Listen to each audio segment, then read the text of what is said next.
화제의 뉴스 키워드 살펴보겠습니다. 빅데이터 뉴스 빅뉴스입니다. 오늘자 8천여 건의 기사에서 가장 많이 언급된 키워드들 보고 계신데요. 중국 연관 뉴스부터 보겠습니다. 미국의 제재로 중국의 대표 기업 화웨이가 사형 선고를 받았다는 평가까지 나오는 가운데 중국 정부가 말로는 보복을 외치지만 실제 조치에는 부담을 느끼고 있다는 홍콩 사우스차이나 모닝포스트 보도를 국내 언론들이 인용해 전했는데요. 언론들은 중국이 11월 미국 대선까지 상황을 관리해가는 기조로 돌아섰다는 관측이 나온다고 소개했습니다. 이런 가운데 중국 외교를 총괄하는 양제츠 공산당 외교담당 정치국원이 시진핑 주석 방한 등을 논의하기 위해 한국에 도착했는데요. 언론들은 양 정치국원 방안엔 미중 갈등 속 우군 확보 포석이 깔렸다고 분석했습니다. 경제부터 분야별 키워드 보겠습니다.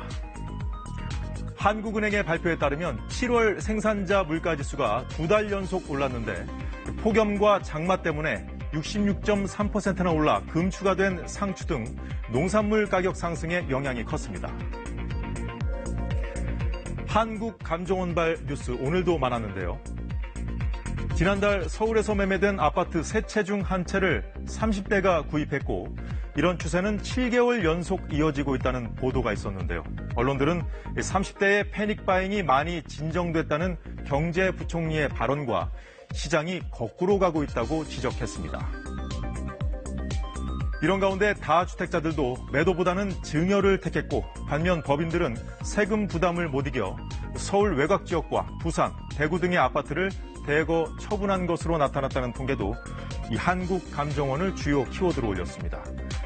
다음은 사회면 키워드인데요.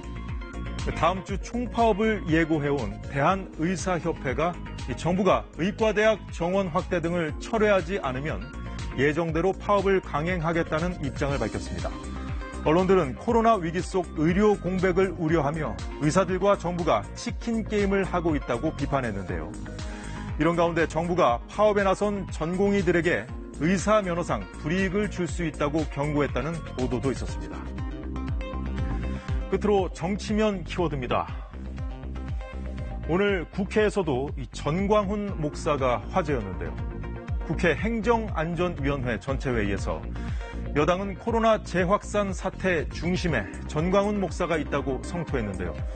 기독교의 탈을 쓰고 방역을 방해했다는 비판까지 나왔는데 야당은 정부 방역 실패의 희생양으로 삼아선 안 된다며 같은 날 광화문에서 집회한 민주노총에게는 왜 자가격리나 검사라는 말을 하지 않느냐고 따졌습니다. 민주당발 뉴스도 많았는데요.